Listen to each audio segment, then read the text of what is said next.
Pour le ou la coacher, retenons pour commencer 5 actions clés. De prendre conscience de son corps, de se connecter à soi, travailler sur ses émotions, développer sa confiance en l'autre et prendre soin de sa santé. Et pour le coach pratiquant le shiatsu, alors le travail qu'effectue le coach sur lui-même est complété et renforcé par la pratique du shiatsu, qui nécessite empathie, accueil inconditionnel ou encore humilité.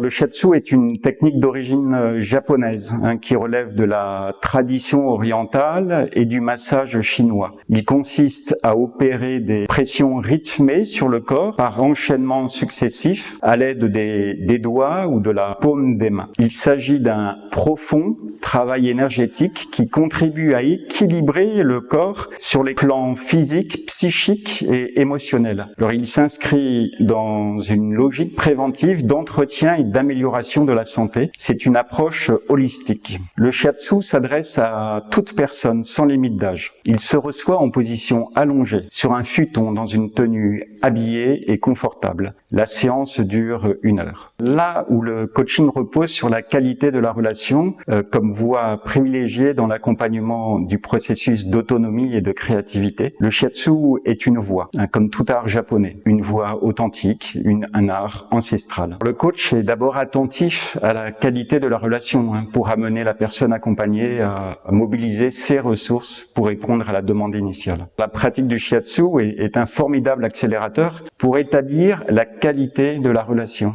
et permettre à la personne accompagnée de ressentir ce que son corps lui dit sur les plans physiques, psychiques et émotionnels. Condorcet décrivait les bienfaits sociaux du contact. Or, nos sociétés occidentales séparent le corps et l'esprit en donnant généralement la primauté de l'esprit sur le corps. La pratique régulière du shiatsu favorise la perception des déséquilibres dans notre corps, la réunification de notre corps avec notre esprit. La première étape consiste en l'acceptation du contact physique. Accepter un soin shiatsu signifie que nous avons confiance en l'autre. En effet, nous n'avons pas été élevés dans cette culture du soin ou de l'accompagnement par le toucher. Le toucher libère de l'ocytocine dans l'organisme, hormone du lien par excellence. Elle joue un rôle essentiel dans nos relations à autrui. Le toucher intervient également sur les méridiens tendinomusculaires, sur le système nerveux autonome. Les neurosciences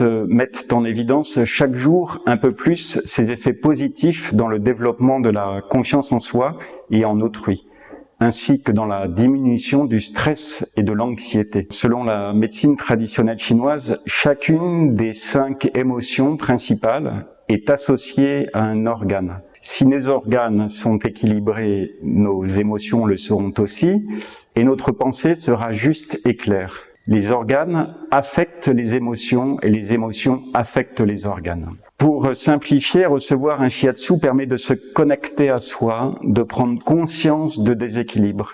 Il nous remet à notre juste place dans le monde. Accepter un soin shiatsu en association avec un accompagnement en coaching ne va pas forcément de soi, a priori, surtout dans nos pays occidentaux. Le rapport tactile aux autres, le soin par le toucher, le travail sur le corps ne sont pas des rapports naturels avec autrui. Or, la neuropsychologie ne cesse de démontrer que le toucher est un sens majeur dans notre bien-être physique et psychique. Il apporte par exemple chaleur et réconfort, confiance et assurance.